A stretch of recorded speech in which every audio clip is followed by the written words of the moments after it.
O povo está cantando mantra, um Namah Shivaya, aquela coisa toda para o interior, e eles ali, na agitação. Então, essa pessoa precisa de alguma dinâmica, de uma prática de movimento, mas a principal prática para um Vata é aquilo que a gente chama de meditação estabilizadora, que é prestar atenção no fluxo da respiração. Vata precisa de alguma coisa dinâmica, então o fluxo respiratório vai dar para ele o necessário chão. Então, por exemplo, sentar na postura correta, monodieta de impressões. Só prestar atenção no fluxo respiratório. Faz um joguinho, tipo o joguinho de marciano, aqueles videogames antigos. A mente vai embora, traz de volta. Vai, traz de volta. Vai, traz de volta. É, por exemplo, a prática do Vipassana, a meditação transcendental do Maharishi Mahesh Yogi, a meditação budista, que segue esse processo de prestar atenção no fluxo respiratório e cada pensamento que vier você percebe e traz de volta para o fluxo respiratório. Pode associar alguns tipos de mantras, assim, Bidya mantras, para poder trazer a consciência para o aqui e agora. Então, o Vata tem talento para essa comunicação, para o sentimento de unidade, e o que ele precisa é a prática de consciência do aqui e agora, presença. Porque ele nunca está aqui agora. Ele sempre está projetado no futuro. Saiu uma notícia que daqui a 300 anos vai cair um meteoro na Terra. Ele já não dorme, não come, ele já fica ansioso com isso. E se cair antes? E se acelerar? E se? Então, os pitas. O pita é inteligente, a inteligência dele é aguçada. Ele não é uma pessoa que acredita nas coisas assim. Agora vamos meditar numa forma divina qualquer. Ele quer saber o que tem atrás daquela forma. Ele quer saber qual é a essência. Pita busca a essência das coisas. Ele tem mais a natureza intelectual do que afetiva predominante. Então, para ele, o conhecimento é o principal talento dele, a inteligência. Então, a prática que é a prática, digamos, do talento dele, é a meditação de autoconsciência. Quem sou eu? Qual é a minha real natureza? Então, primeiro, todos precisam dessa prática estabilizadora, de prestar atenção no fluxo respiratório. Conseguido isso, o Pita olha para ele mesmo e pergunta: quem sou eu? Quem sou eu de fato? Eu sou esse pensamento que vem? Eu sou essa emoção? Eu sou essa impressão? Eu sou isso? Não. Porque isso vai e eu continuo. Quem sou eu de fato? Qual é a minha real natureza? Então, Pita tem mais talento para seguir esse caminho do vichara, autoconhecimento, que foi ensinado pelos mestres Adwaita, do tipo Ramana Maharishi, grandes mestres do passado, que mostraram isso, que a real natureza da pessoa já é o absoluto. Então, se eu pergunto quem sou eu, e eu percebo que eu sofro porque eu me identifico com o pensamento, então eu perguntar quem sou eu sou essa emoção, eu sou esse pensamento? Não. Então quem eu sou de fato? Mas não dá uma resposta intelectual. É a autoinvestigação. A meditação de autoinvestigação é o talento de Pita. Os Pitas gostam dessa prática. Eu posso dizer para vocês da minha experiência pessoal. Lá há 40 anos atrás, quando eu comecei com essas práticas, eu tenho essa natureza Pita. Aí eu meditava em Narayana, o Senhor, o Supremo, e o via em diversas formas. Mas sempre que eu fazia o mantra Om Namo Narayanaya, Om Namo Narayanaya, contemplando a presença do Senhor, eu olhava para os olhos dele e me perguntava: mas quem é que está por trás desses olhos? Qual é a real natureza dele? Qual é a essência dele? Que está em tudo, que é tudo, que são todos. Então isso é a perspectiva de Pita. Esse é o talento dele. Mas o que é que ele precisa? Ele precisa de elevar aquilo que ele tem mais rudimentar, que ele não consegue desenvolver com facilidade, que é a entrega. Pita quer controlar tudo. Tudo tem que estar sob o controle dele. Não sei se vocês se sentem assim às vezes. controladores. Pita quer controlar tudo. Se ele não fizer, olha, veja, por exemplo, a pessoa chega e fala, olha, minha família toda e meus amigos todos dependem de mim. Eu não sei por quê. Eu não sei por quê. Tudo que eles precisam sou eu que faço. Olha, eu estou sobrecarregado. Mas ele não diz que é ele que vai atrás para saber o que você precisa. Já vai, faz antes. Ele acha que sabe o que o outro precisa. Ele sabe o que é bom para o outro. E ele vai lá e faz e controla. Então Pita já nasce com a ideia de que Deus mandou ele para a Terra com uma missão especial. Deus e ele são assim íntimos. De vez em quando ele dá até uns conselhos para Deus. Deus, um dia de 24 horas é meio chato, podia ser 26. Olha, se fosse você, eu faria de outro jeito. Né? Pita acha que sabe. Pita é narcisista. Tem tendência a se achar o lindo, o ótimo, o bonito, o sabe tudo. Um Pita numa prática de yoga, no asana, uma aula de asana. Ele já vai todo, porque Pita desenvolve musculatura facilmente. Ele tem tendência a desenvolver tecido muscular. Aí ele vai põe aquela roupa fashion yoga, porque hoje tem fashion yoga, né? As marcas todas de fashion têm sua linha de yoga. Eles vão todos bonitos e vão ficar lá na frente de todo mundo, para aparecer. E se tiver um espelho, então, ele faz o trikonasana assim, olhando para ele, que lindo que eu sou fazendo trikonasana. Eu sou perfeito fazendo isso. Quer dizer, esse é um tipo que acha que controla tudo. E aí ele sofre por isso. E como é que ele controla tudo? Não tem como controlar a vida.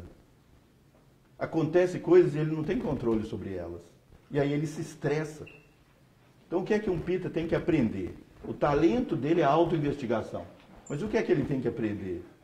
Entrega, aceitar a vida como ela se apresenta. Poder transformar a vida. Mas para a gente poder transformar, é preciso primeiro aceitar integralmente a vida, tal como ela se apresenta para nós. Integralmente. Com as coisas ruins também. Aceitar que o outro tem outra maneira de ver, que o outro tem outra maneira de pensar, que o outro tem outro ritmo de fazer. Para ele não se estressar tanto. Então, devoção é a prática que ele precisa. O talento dele é a autoinvestigação. Então, qual é a prática que ele precisa? A prática devocional, a aceitação, a entrega. Senhor, eu estou aqui pleno de falta, sem conhecimento e carente da sua percepção. Vem tu a mim, Senhor, e purifica minha compreensão. Esse é um mantra chamado Saranagati Mantra, um mantra de rendição. Ele diz assim: Aham asmi aparadanam alayo akinchano agati toameva upaya bhutome bhava. Diz assim: upaya bhutome bhava. Vem tu a mim e purifica minha compreensão. Não diz assim: vem tu a mim e me dá um carro, uma casa, uma mulher, um filho. Não pede assim o arsenal todo. Vem tu a mim, o que você pede? Você pede simplesmente que purifique o seu entendimento. Porque o universo só existe de fato como nós o percebemos em um único lugar. Ele só existe na nossa mente, tal como nós o percebemos. Se nós somos aqui 50 pessoas, 50 universos aqui. Parecidos, mas são diferentes. Onde está esse universo? Só aqui dentro. Então é aqui que estão os valores, aqui é que estão as crenças, aqui é que está o sofrimento e a libertação. Não lá fora. Mas os pitas acham que vão controlar lá fora. E aí eles se frustram. Por isso, essa meditação de entrega, de aceitação, de reconhecimento, de um poder maior. No começo ele estressa. Poder maior do que o meu. Isso já dá angústia. Ele já se sente levemente deprimido, mas não aceita a depressão por muito tempo. E os pitas são corajosos. Eu pergunto sempre nas consultas: você se sente às vezes melancólico, triste? Eu fico assim, mas passa. Passa porque eu tenho coragem. Eu não aceito ficar assim. Todo dia eles falam: eu não aceito ficar assim. São corajosos. Tem essa vantagem. Então, em resumo, a meditação para ele, do talento dele é a autoinvestigação, e aquilo que ele necessita é a entrega. Os Kaphas. Os Kaphas são aqueles tipos bondosos, aquela fisionomia doce. Se você perguntar para um Pita, alguém já te disse que você tem a fisionomia doce? Eles vão dizer, só se for doce de pimenta, porque assim, não tem... Pita, quando está sério, parece uma pessoa severa. Alguém pergunta, você está bravo, alguma coisa? Você está nervoso com alguma coisa? E é normal, e a fisionomia é normal. Agora os cafinhas, para eles fazerem cara de bravo, eles têm que fazer muita força. Deixa eu ver se eu vejo algum aqui, assim, um representante cafa. Por exemplo, você, não é? Você para fazer cara de bravo, você tem que fazer força demais. Se você para organizar isso aqui e falar, olha gente, não pode ser assim. Quer dizer, ninguém vai acreditar nela. Se ela fizer desse jeito. Então, quer dizer, cafa é aquele tipo doce, afetivo, emocional. Chora em inauguração do supermercado. Assim.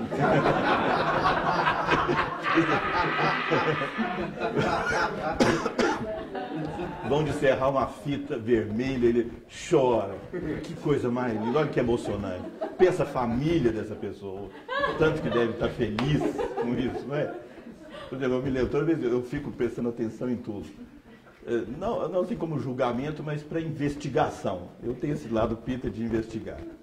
Uma vez eu estava num restaurante, às vezes eu viajo muito assim, então estava sozinho ali, e entraram dois casais.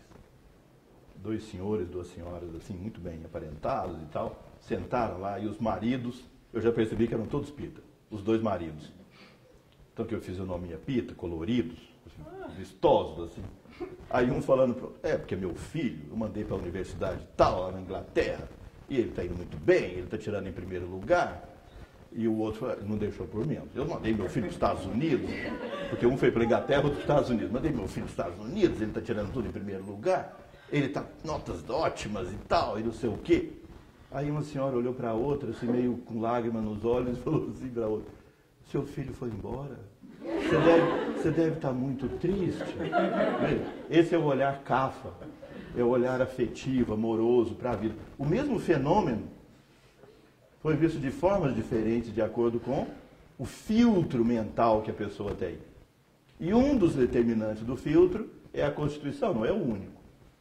O condicionamento na vida, a educação, os hábitos, também formam um certo condicionamento.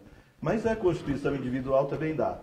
Os cafinhas, se pega assim um copo desse aqui, de plástico até. Olha, isso aqui é a presença divina aqui. Ele vai fazer puja para a presença divina aqui, ele vai cantar mantra e chora aqui, e canta para Deus aqui nesse copo. Ou seja, o talento dele é para a prática devocional. É o talento para a prática devocional. Então, o que é que ele precisa? Então, uma coisa é o talento e outra o que a pessoa precisa. O que é que um cafa precisa? Colocar a luz do discernimento sobre suas emoções, inclusive sobre sua devoção. Porque senão a devoção dele pode ficar fanática, sectária. Ao invés de ser unitiva, ela divide. Vê quantas pessoas religiosas são assim? As religiões dividem mais do que unem. São sectárias, dividem. Às vezes até geram violência. Isso é por causa da devoção fanática cafa. Por desequilíbrio de cafa, eu diria. Então, o cafa precisa ter devoção, mas precisa colocar a luz do conhecimento e do discernimento sobre sua devoção. Então, você vê que existem fórmulas diferentes de práticas e tentar conciliar essas duas coisas para cada tipo. Entende? As técnicas são úteis para ajudar nisso, mas é importante que haja alguém que oriente. Dificilmente a gente aprende meditação lendo livro. Essa prática é uma prática iniciática, ela deveria ser aprendida. E alguém que possa te dar aquilo que você de fato precisa. Mas você pode usar seu discernimento, reconhecer aquilo que você tem de talento, mesmo que não conheça nada sobre Vata, Pitta e Kapha, reconhecer qual é a sua deficiência e juntar essas duas coisas numa prática só. Quando canta mantras, saber o significado, entender para quem se dirige, entender o real conteúdo deles. Vou dizer para vocês outra experiência minha pessoal. Estou contando alguns segredos meus aqui. Logo que eu comecei nesse caminho, também há uns 40 e tantos anos atrás, o Govinda também está andando, a gente está mais ou menos nesse mesmo ritmo aí há muitos anos. Aí foi me apresentado lá no começo a devoção a Ganesha. Eu falei, meu Deus do céu, e agora o que eu faço? Esse elefantinho barrigudo. Eu tenho que ficar adorando esse elefantinho barrigudo. Não dá. Que não tem espírito para isso. Meu mestre fala assim, ele vai, faça puja para Ganesha. Eu falo, meu Deus do céu. Ainda lia que Ganesha era a divindade dos mundos inferiores. Eu falo, meu, o que eu quero com mundos inferiores? O que eu quero com esse Ganesha? Que puseram aquela história de que cortaram a cabeça do filho de Shiva. O Shiva cortou a cabeça porque estava nervoso, irritado. Eu falei, que Deus que pode ficar irritado dessa maneira? Tem alguma coisa errada com isso? Eu não conseguia engolir essas histórias. Estava nos Puranas, no Vishnu, no Shiva Purana. Eu falei, que coisa. Morando lá no Himalaia. De repente ele chegou, ficou nervoso, cortou a cabeça do filho dele e agora tirou a cabeça do elefante. Coitado do elefantinho, tiraram a cabeça dele. Alguém foi morto nessa história. Enfiaram a cabeça no menino e agora ele ficou lá vigiando aquilo tudo e ficava tomando conta disso. Eu falei, não dá para acreditar nessa coisa. O que eu faço com isso? Meu mestre falava, você precisa, faz a prática. Mas eu procurei o conhecimento. Quem é de fato Ganesha? Ganesha é o melhor de Kapha. Tudo de bom de Kapha está no Ganesha. Quando eu descobri isso, eu comecei a gostar daquele elefantinho barrigudo. Porque ele é redondinho como Kapha é. Tende a fazer umas barriguinhas assim como Kapha. Mas vê, ele é a memória cósmica. O elefante não é famoso por ser pela memória? A memória de elefante. Por isso a cabeça dele é de elefante. Porque ele significa a memória cósmica. Ele é o grande escriba, ele que escreve os textos sagrados. Ou seja, na memória dele tem toda a sabedoria. Ele representa a opulência, ao mesmo tempo que ele representa a estabilidade. Ele sentado no Muladhara Chakra, que é uma outra forma de meditação, que é profunda, que é tântrica, mas que é bastante profunda. Meditar em Ganesha sentado no Muladhara Chakra, brilhando como a lua cheia. Ele é o suporte da sua vida. Então, quem tem Ganesha tem suporte, tem profundidade, tem estabilidade, tem proteção. Porque Kapha é proteção, Kapha é nutrição, Kapha é afeto. Então, Ganesha, de fato, é tudo isso. Como é que eles podiam representar isso tudo? Na forma de uma criança, porque a criança sempre traz essa ideia de afeto, com a cabeça de um elefante. Então, isso é um símbolo, é um arquétipo. Quando eu entendi isso, eu entendi por que todos os pujas, todos os rituais e práticas começam por reverenciar Ganesha. O mantra diz assim: Om Ganana Atva Ganapati Gum Havamahe Desculpa. Kavim Kavinam Upamashravastamam Jeshtarajam Brahmana Brahmanaspata Anashram Vamnuti Bisida Sadanam Om Shrimam Mahaganadipataye Namaha.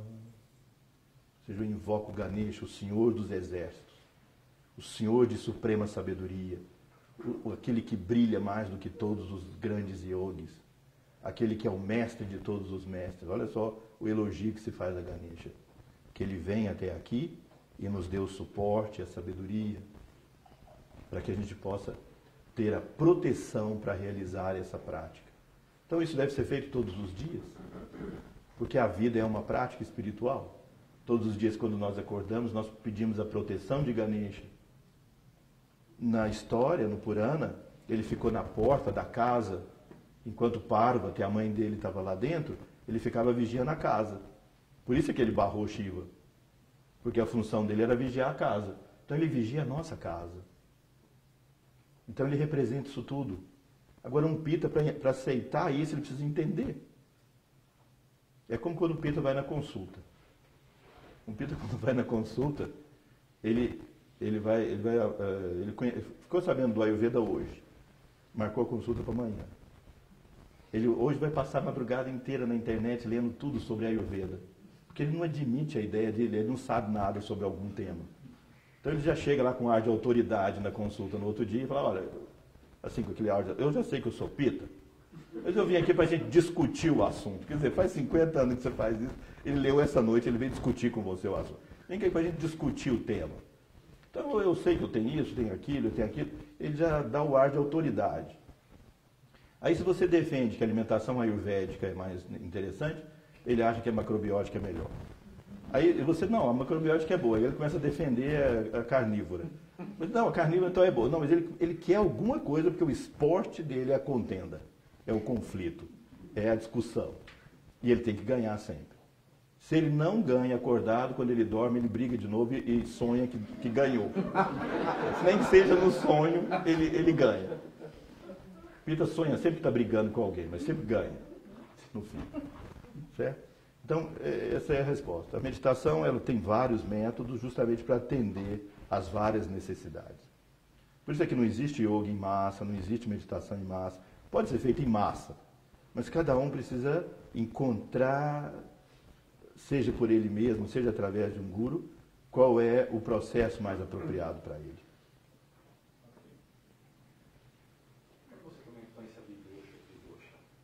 Desculpa, eu não entendi. Aí você pega os talentos todos que você tem de todos os doshas e põe tudo para trabalhar a seu favor. Não é, por exemplo, o Vata Pitta. Tipo um Pitta Vata ou Vata Pitta não faz diferença. Então é aquela pessoa que a sociedade gosta muito para trabalhar, que eu vejo vários.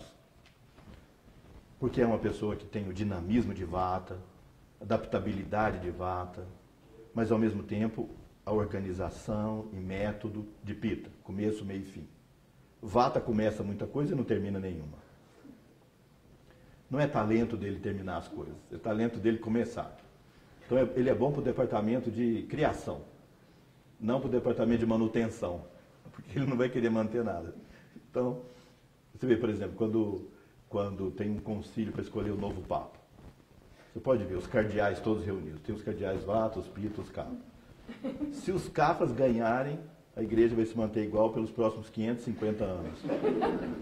Se um Vata ganhar, vai ter uma revolução dentro da igreja. Se os Pittas ganharem, vai ter organização. Eles vão tomar conta do banco, vão organizar tudo. Você vê, por exemplo, outro exemplo. Uma padaria. Um Vata pode ter uma padaria na esquina da casa dele. Ele nunca soube que tem uma padaria ali. Faz 20 anos que ele mora lá. Ele nunca viu a padaria. Os Kaphas já são amigos do padeiro. Íntimo. O padeiro liga para ele, eu fiz aquela torta que você gosta, aquele bolo, vem cá, vou mandar aí na sua casa. Eles até conseguiu alguém para levar, para não ter o trabalho de ir lá buscar.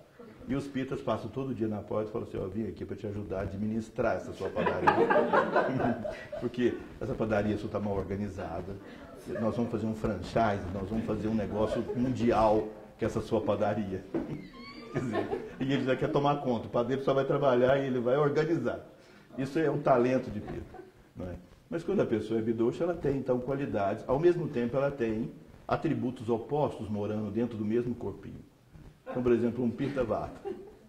Pitta é quente, Vata é frio. Como é que fica essa pessoa? Ou morna, ou alterando entre o frio e quente. Você pergunta para ela, qual clima te incomoda mais? Ela fala, ou muito quente ou muito frio. Eu não gosto de extremos, eu fico no meio. Não é? O Pitta é penetrante, o Vata é agitado. Ele pode oscilar. O Pitta é mais oleoso, o Vata é seco. Então, onde é que a pessoa fica? Ela pode oscilar ou ficar no meio do caminho disso. Mas, por exemplo, entre Vata e Pitta tem um atributo comum, que é o leve. Tudo que é muito leve agrava os dois simultaneamente. Então é um tipo dinâmico, a sociedade gosta para trabalhar, o Pitta Vata. Então, se ele não tiver regularidade na vida, ele adoece. Ele é o tipo mais sensível ao estresse. Muitos aqui são. Porque tem a dinâmica de Vata, mas a responsabilidade e organização de Pitta. Então se estressa, porque o atributo leve predomina. Então, por exemplo, se passar o horário do almoço, ele comer uma coisinha lá só para correr, para trabalhar, ele vai ficar doente. Se dormir mal, ele vai ficar doente. Se ele tiver excesso de atividade mental, hoje é coisa rara, né? Quase ninguém tem excesso de atividade mental, informação. Então, como a mente é mais leve do que o corpo, a energia vital vai mais para a mente, aumenta o atributo leve. Então, o que é que uma pessoa Pitta Vata precisa? Atividade de consciência corporal. Muito mais do que tentar meditar no absoluto, transcendente, impessoal, cósmico, o que vai aumentar a Vata. É melhor que ele faça um trabalho de consciência corporal. Tai Chi mesmo, ou Yoga, mas não Yoga assim, vamos lá, suas molezas, corre. Não, assim, prática de consciência mesmo. Artesanato, trabalhos manuais. Um tipo Pitta Vata, o que ele gosta de lazer? Passa o dia inteiro no trabalho mental. Qual é o lazer que ele gosta? Ler, ir para o cinema, ir para o teatro. Isso vai fazer bem para ele? Eventualmente. Mas no dia a dia ele precisa de algo de consciência corporal. O corpo é a grande possibilidade dele se manter equilibrado. Entende? Então você precisa de encontrar o atributo oposto para se reequilibrar. Um tipo Pitta Kapha. Um tipo Pitta Kapha tem esse intelecto de Pitta, mas ao mesmo tempo a suavidade de Kapha. Então o Bidosha tem mais facilidade, porque tem mais talentos mais variados. É só encontrar isso. Muitos alunos meus, ao longo desses anos todos, trabalhavam em áreas de recursos humanos, de empresas. Ou faziam mestrado nessa área também. Eles fizeram interessantes teses de mestrado baseados nesses talentos que o conceito do Ayurveda traz. Então, por exemplo, onde locar um Pitta Vata? Onde locar um Kapha Pitta? Onde locar um Kapha Vata? Onde é melhor?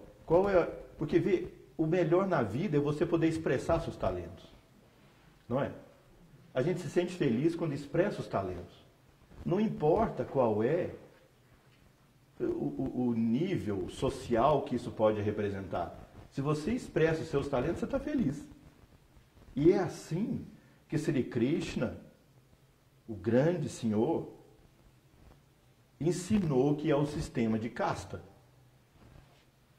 Sri Krishna, contrariando a tendência dos brahmanes daquela época, ensinou que o sistema de casta deve ser baseado em guna e karma e não no nascimento. O sistema de casta ele é injusto, como ele é. Porque uma pessoa que nasceu numa determinada linhagem, ele obrigatoriamente tem que fazer aquilo, quer ele tenha talento ou não, só porque geneticamente ele é filho de alguém que fez aquilo. E a genética, ela expressa um pouco dos talentos, mas não é suficiente. Então, por exemplo, Brahmani. Quem é Brahmani? O Sri Govinda foi apresentado como Brahmani há umas décadas atrás, ou tempo atrás. Se ele não nasceu na Índia, ele não poderia ser Brahmani. Nós dois somos aceitos como Brahmanes na Índia, em muitos lugares, em todos os lugares, porque eles vão entendendo isso, que não é por nascimento, mas é por talento. Quem é Brahmani? Aquele que tem gosto, talento, preferência, habilidade para o estudo das escrituras sagradas, para o ensino, para a prática dos rituais, que gosta de fazer isso, que sente prazer em fazer isso, que o talento dele é esse, para a vida religiosa e espiritual. Nós, desde pequeno, tivemos isso. E muitos aqui. Outras pessoas, você vê que o talento delas é organizar coisas. Vem aqui, vamos estudar esses textos. Ah, tá bom, vou estudar o suficiente. É prático, é organizador, põe aquilo para funcionar. Pega a gente que sabe ensinar e falar sobre essas coisas e fazer prática, e põe a gente para fazer. Mas eles organizam. Esses são os kshatriyas. Não é porque nasceu filho de um kshatriya que é kshatriya. Essa é a visão de Sri Krishna. Guna e karma. Vaixia, tem pessoas que amam comércio e trocas, não é? Talvez aqui entre vocês, tem pessoas que têm grande talento por vender coisas, comprar coisas, vender coisas. Você sente feliz quando estão fazendo isso. Um Vaixia lá na Índia, você vai na lojinha dele. Ele abre a lojinha de manhã cedo. Ele não te vê lá na porta. A primeira coisa que ele faz é abrir a lojinha e fazer mantra para Ganesha. Puja para Ganesha. Sempre tem um Ganesha na entrada. Sempre. Pode olhar, 100%. Tem sempre um Ganesha. Porque é o protetor, é o cuidador. Ele está oferecendo o trabalho do dia dele para a divindade, através de Ganesha. O dia inteiro ele vai ter habilidade. Se você chegar lá e perguntar quanto custa aquilo ali, você fala, custa 100. Você vai lá e paga 100, ele fica chateado. Ele quer que você troque, você negocie. Ele quer que você discuta, porque ele não te vende nada. Você chega lá, ele já pega um banquinho e já te põe sentado. Ele tem habilidade, o gosto dele, o treinamento dele é para isso. Aí já grita lá fora, fulano, já grita o menino lá, traz um chai. Aí toda hora aparece um chai, o chazinho. Aí você começa a tomar aquele chai docinho, você começa a sentar ali e ficar acomodado e achar bom. Ele começa a perguntar sobre Brasil, de onde você veio? Brasil. Brasil, que país lindo que é o Brasil. Nunca veio aqui, não ouviu falar nada do Brasil. Que país maravilhoso, que lugar lindo, que coisa boa que é o Brasil. Ainda quero ir lá um dia e fala bem, você começa a ficar emocionado com aquilo. Aí, se você passou o olho por alguma peça ali que ele está vendendo, ele já pega aquela peça logo. Ele fica prestando atenção no seu olho. Habilidade total. Já põe aquilo ali, você leva aquilo, leva mais umas 10 coisas que você nem procurou. Você já sai dali feliz e ele também. No final do dia, ele pega aquele dinheiro todo que ele ganhou com aquilo ali, oferece de novo, faz puja para Ganesha com o dinheiro que ele ganhou. Então, dinheiro para ele é sagrado, porque é o objeto do trabalho honesto oferecido para a divindade. Entenderam isso? Não tem uma coisa de ser suja ou profana.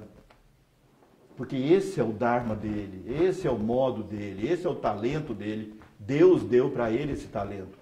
Então ele vai servir a Deus através desse talento. Esse é um Vaixya.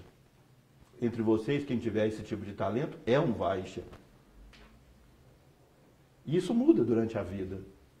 Não é? Tem etapas que a gente muda nesse sentido. E tem os Shudras, que são aqueles que fazem bem o trabalho artesanal. Tem pessoas que amam a agricultura, amam plantar, amam cultivar, amam criar o gado. E se sentem felizes demais quando estão fazendo isso. Quem é melhor? Quem é superior? Não tem superior. Se você está fazendo o que é o seu talento, isso é você está feliz. Não tem superior e inferior. Isso é justo. O dia que a sociedade se estratificar ou se dividir baseado nos talentos naturais,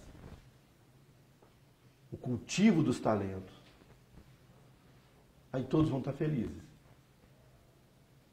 Não é isso?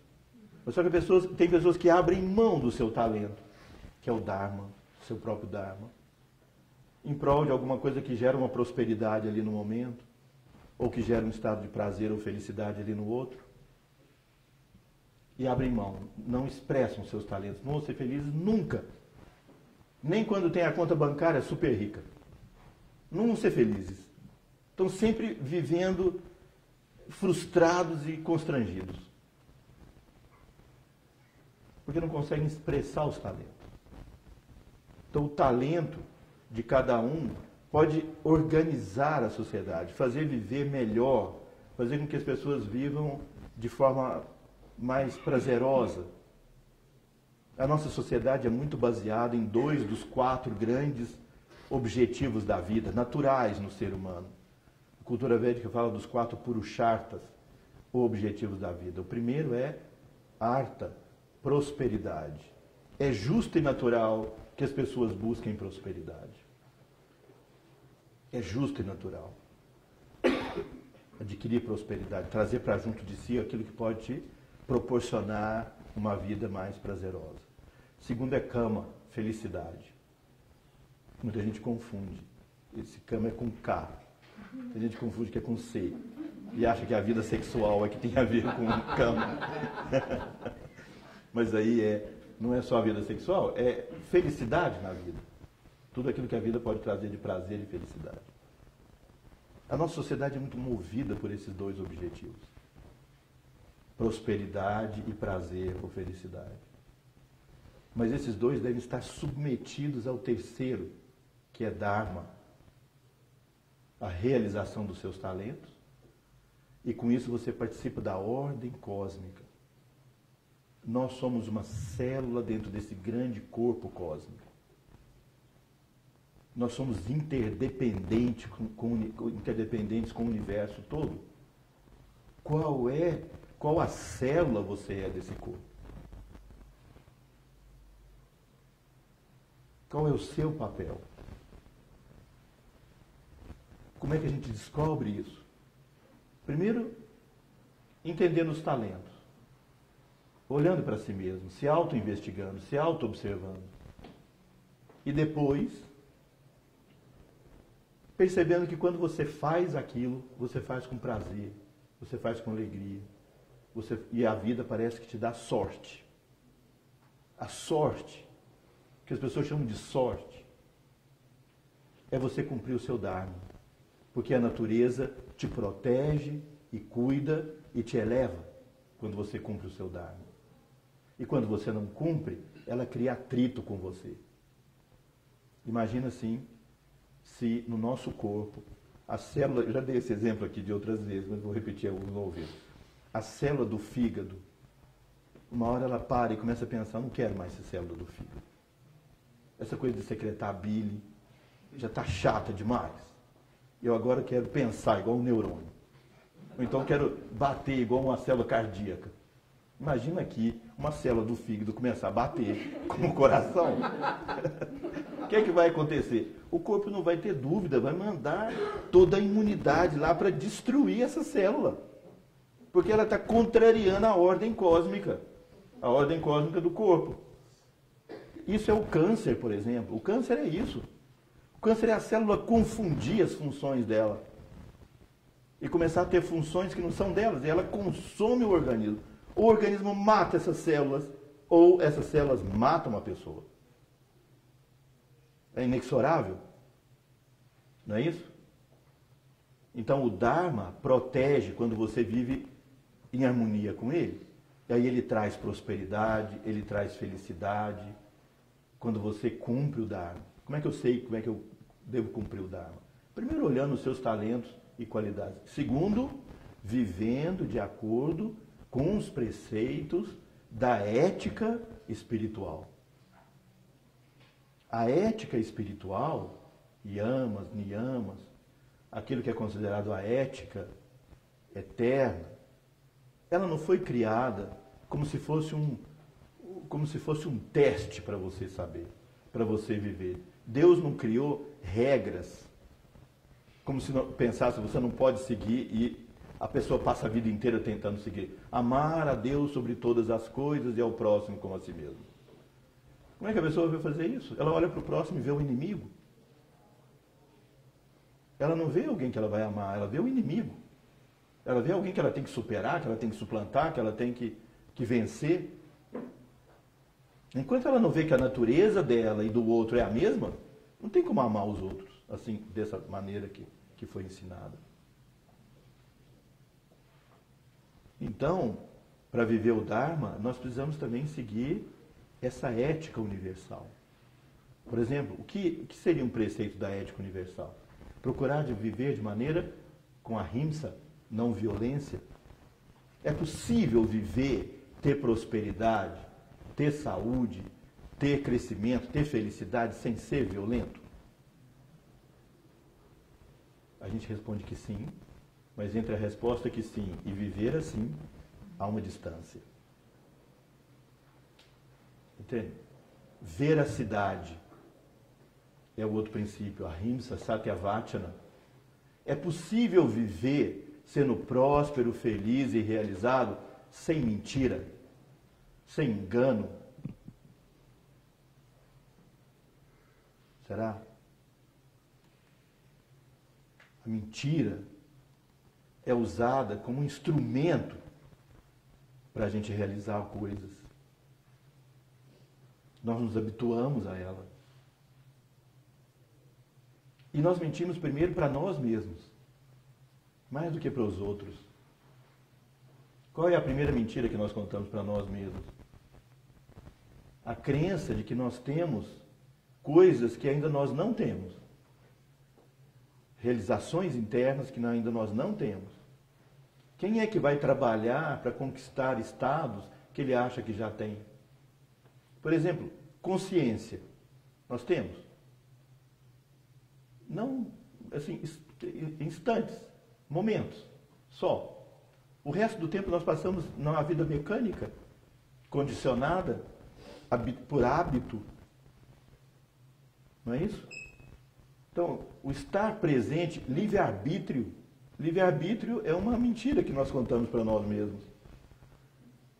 É como uma pessoa que fala, não, eu fumo mesmo, mas eu paro a hora que eu quiser. Para a hora que está lá o pé na cova, outro escorregando na casca de banana, como dizia um amigo meu, lá no infarto, lá no meio, lá na sala de cirurgia. Fala, nunca mais. Não é? Então, a gente conta a mentira que a gente é capaz de... Possibilidade, sim. É possível ter livre-arbítrio. Mas nós não temos. Nós não exercitamos. Porque nós vivemos condicionados. Nós vivemos mecanicamente. Nós vivemos pelo hábito. Por que nós vivemos pelo hábito? Porque o hábito é cômodo. Escolhe sair da sua casa e ir para o seu trabalho cada dia por um caminho. Não é incômodo? Você vai ter que pensar que caminho eu vou fazer hoje. O ex vai me dar um caminho, eu vou ter que fazer outro. Não é? Vou ter que fazer, vou ter que pensar, vou ter que parar, vou ter que levar aquilo. Por exemplo, eu uso o relógio aqui no braço esquerdo. Põe o relógio no braço direito. Tem alguma coisa me incomodando aqui o dia todo? Esse tal de relógio aqui. Não é isso? Então, quer dizer, o hábito, ele tira o estresse. Porque você liga no automático e vai. A gente tem hábito para tudo. Hábito de relacionamento. Hábito até nos relacionamentos. Os amores, as dores, os sofrimentos e as alegrias dos relacionamentos, muitas vezes são hábitos.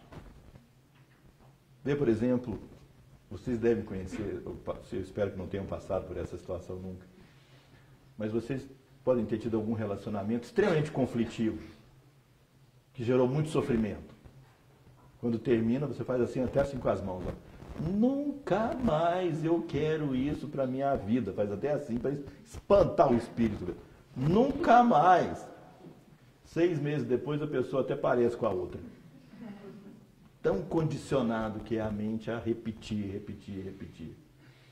Se não tiver presença, consciência no aqui e agora, não tem como fazer diferente. Então, o livre-arbítrio é uma mentira até que a gente esteja presente. Então, não violência, é possível viver assim. Veracidade, servir ao mundo. Servir. Nós vivemos muitas décadas ou séculos acreditando que a concentração da riqueza é que faria bem, pelo menos para mim e para os que gostam de mim. E o que aconteceu? O mundo entrou em crise. Concentrou tanta riqueza e poder na mão de alguns poucos que os outros não tiveram mais oportunidade de fazer nada. Não é? Então, o servir é a possibilidade de você perceber que a riqueza, quando flui, ela aumenta a prosperidade de todos. Quando ela flui, quando ela é guardada, ela gera estagnação. Não é? E principalmente nessas épocas de crise financeira, crise política, as pessoas ficam com mais medo, então elas ficam mais egoístas às vezes. Com mais medo de perder as coisas que têm. Então, servir de todas as formas que você puder. Não esperar ter muito para servir. Tem pessoas que aprendem e acham que nunca sabem nada. Nunca põem a mão na massa, nunca fazem as coisas. Acham que tem que aprender mais. não pode pegar esse conhecimento por debaixo do travesseiro e dormir em cima dele. O que vale isso? A pessoa tem um currículo que já fez 50 cursos. Bom, agora o que você pôs em prática? Não, estou me preparando primeiro. Depois quando eu tiver, não é? Depois quando eu tiver bom, eu começo. Usa pouco. Tem gente que não tem nada disso que você sabe. Usa o pouco que você sabe. Você vai fazer muito bem. De todas as formas que você puder. Mas a forma mais elevada, mais duradoura de servir é ajudar as pessoas a encontrarem os seus caminhos, a conseguirem um reequilíbrio, a harmonia. Mas para isso você tem que trabalhar nesse sentido. Quando a gente ensina sobre isso, a gente tem que estar vivendo alguma coisa disso. Você tem que estar vivendo alguma coisa, senão o que você fala não tem autoridade nenhuma. Como aquele paciente que chegou para o médico, doutor, ninguém presta atenção em mim, o próximo. Quer dizer, se a pessoa não tem consistência interior, então é preciso exercitar um pouco. A sua própria luta para conseguir realizar essas coisas já é sua autoridade. Já é sua autoridade. O exercício não é a perfeição. Porque a perfeição não encanta. A perfeição não encanta. Porque parece longe demais de você. Não é? Por isso meu mestre Varja dizia sempre, Deus não pode castigar ninguém. Por quê? Porque Deus não conquistou a perfeição que tem. Como é que ele pode castigar alguém que está lutando para ser perfeito? Então Deus não castiga ninguém de fato. Esse é um conceito muito ocidental do castigo. O conceito é que tudo é Dharma, tudo tem uma ordem. Se você vive em harmonia com ela, o Dharma te protege, você tem sorte, a vida é feliz, você sobe e cresce. Com as dificuldades naturais inerentes à vida. Se você vive contrário ao Dharma, você sofre. Aí você entra em conflito. Você está passando por dificuldades. Vê, por exemplo, a minha experiência com pacientes que sofrem de câncer. Dificilmente você vê alguém seguir mais rigorosamente os princípios de saúde do que alguém que está com câncer. Porque ele não tem outra opção. Ele tem que fazer esforço naquele sentido. Hoje me procurou uma moça de 20 e poucos anos com esclerose múltipla. É médica, acabou de formar em medicina. Eu falei para ela, a sua vida tem que ser daqui para frente regular. Ela é Pitta Vata. Adora irregularidade. Sua vida tem que ser regular. Ritmo, horários, organização, horário para dormir, horário para comer, dormir o tempo suficiente, lazer suficiente, trabalho suficiente. Porque a pessoa tem que também ter objetivo, meta, trabalho. Se você ficar assim, essa doença não vai tomar conta de você. Porque todas as duas crises que ela teve apareceram no momento que o Vata desequilibrou. Ela saiu do trilho. Excesso de perfeccionismo, exigência, querer ser primeiro em tudo, fazer tudo perfeito e melhor que todo mundo. Estressa demais a pessoa e ela entra em crise. Então, ela tem o parâmetro da crise para dizer para ela quando ela está dentro do trilho ou não. A maioria de nós ainda não tem. Porque a gente não tem a doença estabelecida. Mas a gente está acumulando karma para ter a doença estabelecida. Que depois a gente não tem outra opção mais. Entende? Então a vida é assim, é inexorável, ela te dá opções. Se você segue o Dharma, a ordem, você vai e flui e vive bem. Senão, ela não vai te dar opção. Porque senão sai da ordem. Você pode sair da ordem por algum tempo, mas a ordem vai te trazer de volta. E traz de volta, às vezes, por meio do sofrimento, das perdas, da falta de opção. Entende? A vida é assim. Não tem como não viver com frustração, a não ser no estado de iluminação. Frustração é existencial. uma relação dos doshas com o sexo, por exemplo? As mulheres serem mais sensíveis, e aí elas são mais tendência de ter um pita, sei lá. Isso funciona assim? Qual que é a relação? Existe uma relação, porque, vê, a Constituição, ela inicialmente é baseada em metabolismo e estrutura, muito mais do que em estado mental, muito mais do que em temperamento. Temperamento tem várias outras coisas, a gente brinca muito com o temperamento, mas estrutura e metabolismo é que pesam para dizer qual é a constituição da pessoa. E quanto mais estável é aquilo, mais determinante para a constituição é. Por exemplo, o formato da mão. A mão muda muito o formato durante a vida? Não muda muito, né? O formato. Você vê uma mão quadrada como a minha, pequena, fofa assim, né? E gordinha assim, com os dedos curtos e mão quadrada, isso aqui é de cafa.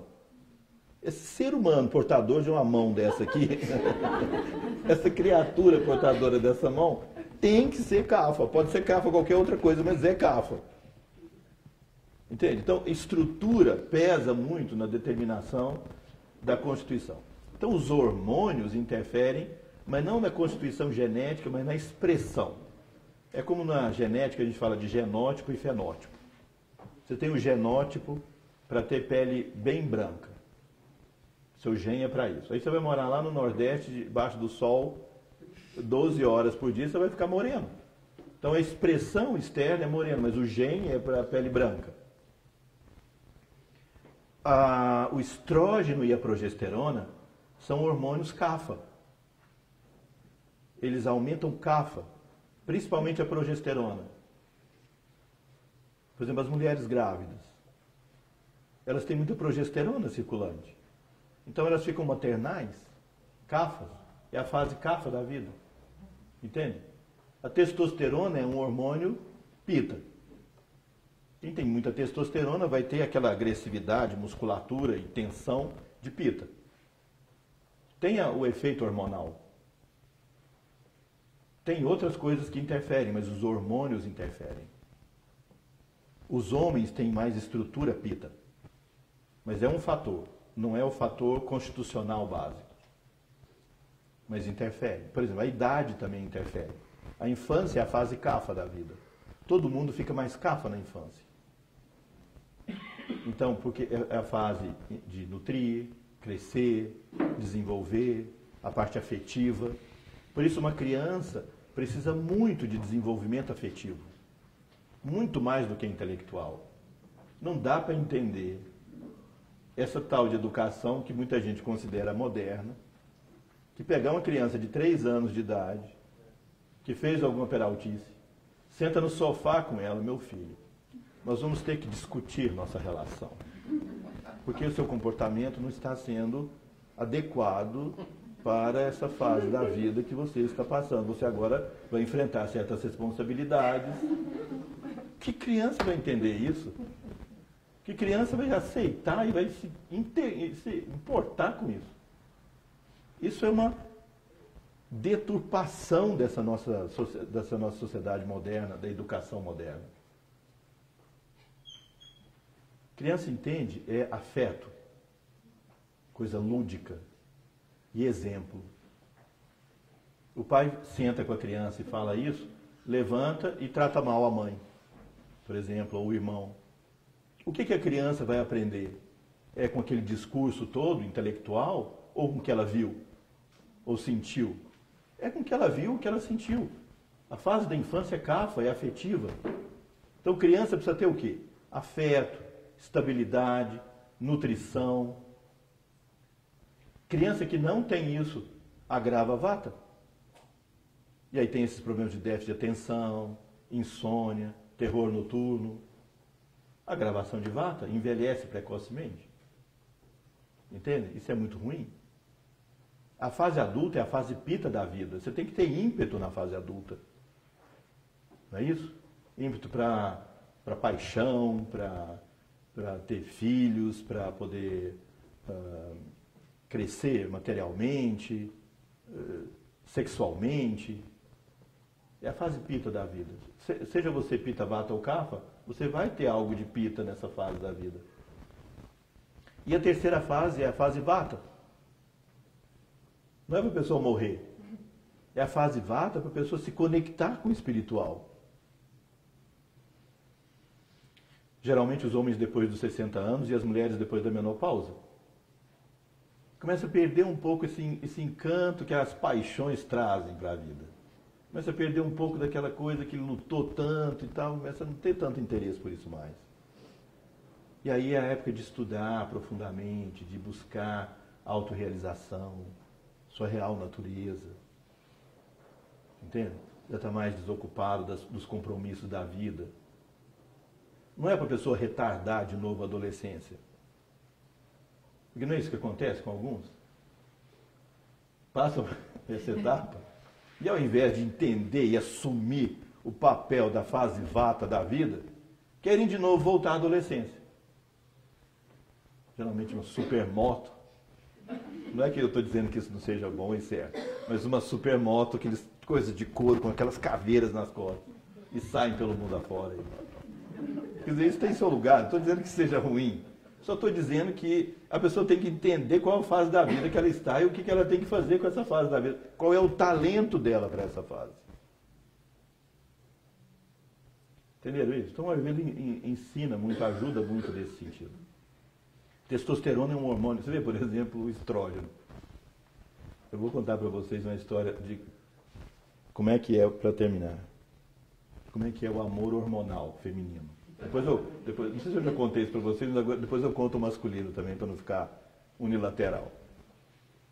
As mulheres, quando elas terminam de menstruar, começa o aumento do estrógeno. Não é? Porque é um ciclo, em 28 dias. Pensa só a complexidade do assunto. Então, começa o estrógeno a aumentar, pós-menstrual. O estrógeno vai aumentando, porque o ovário vai produzindo estrógeno. Com isso, o óvulo vai amadurecendo. Aí vai produzindo estrógeno. Quer dizer, tudo isso está conspirando para ter filho lá na frente. Está aumentando. Aí ela começa a olhar para aquele ser, aquela criatura que está ali do lado dela, e achar aquela criatura máscula, linda. Olha que coisa poderosa que ele é. Olha que pita, que coisa poderosa, que bonito. E o estrógeno vai aumentando. Ela acha um ser cada vez mais bonito, forte, poderoso, másculo e tudo de bom. Quando ovula, então, aquele ser é a máxima plenitude da força, da beleza, da masculinidade e de tudo de bom.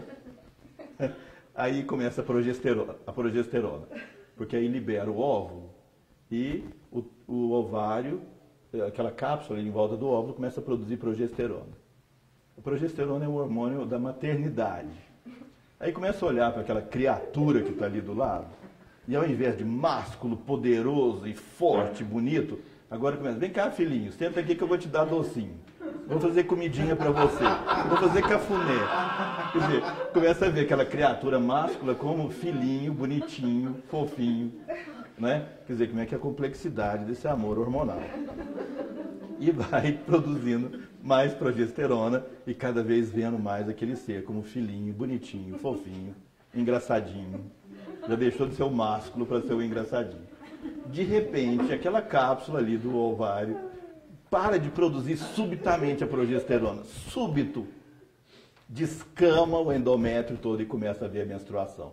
Então aquele ser que já foi másculo, forte, poderoso, seguido de um bonitinho, fofinho, agora essa criatura que eu quero matar aqui, porque está me fazendo mal, isso aqui fica roncando a noite inteira, isso e tudo de mal, e tem mau hálito, e essa coisa toda.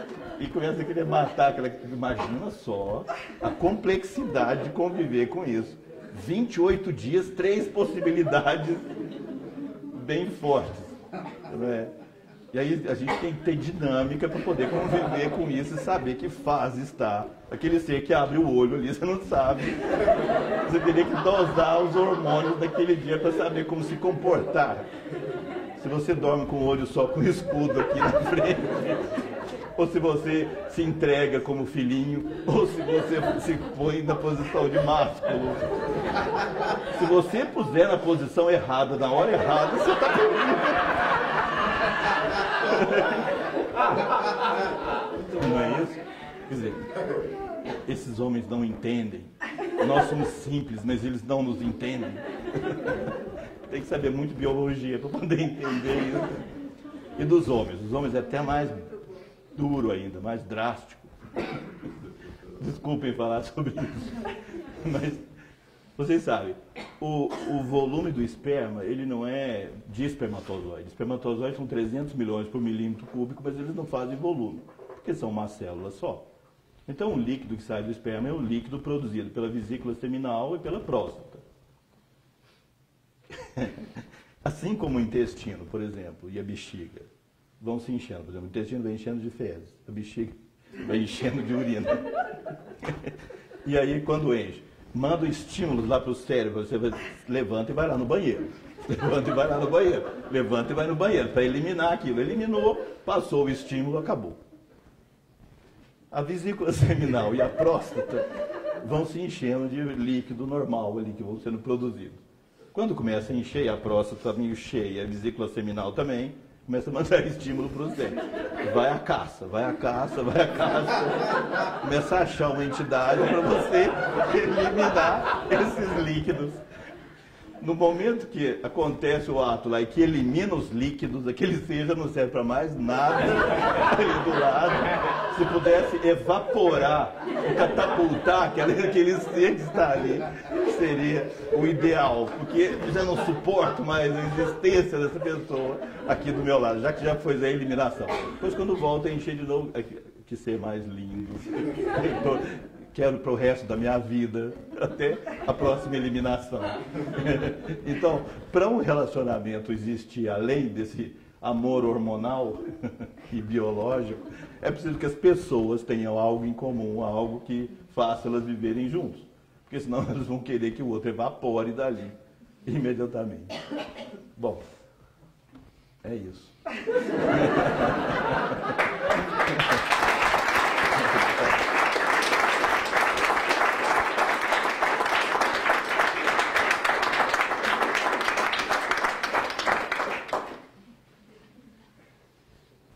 Bom, então mais uma vez quero agradecer a todos e gostaria de fazer um mantra de encerramento.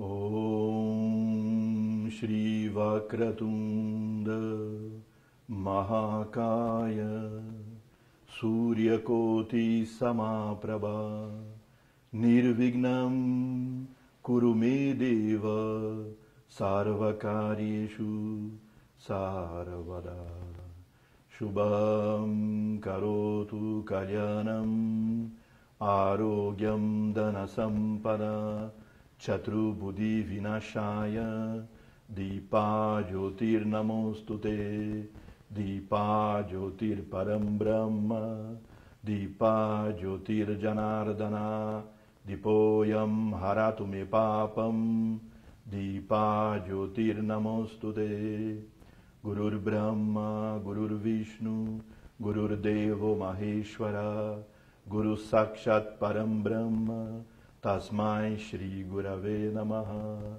Tasmai Shri Gurave Namaha Tasmai Shri Gurave Namaha. Namastê.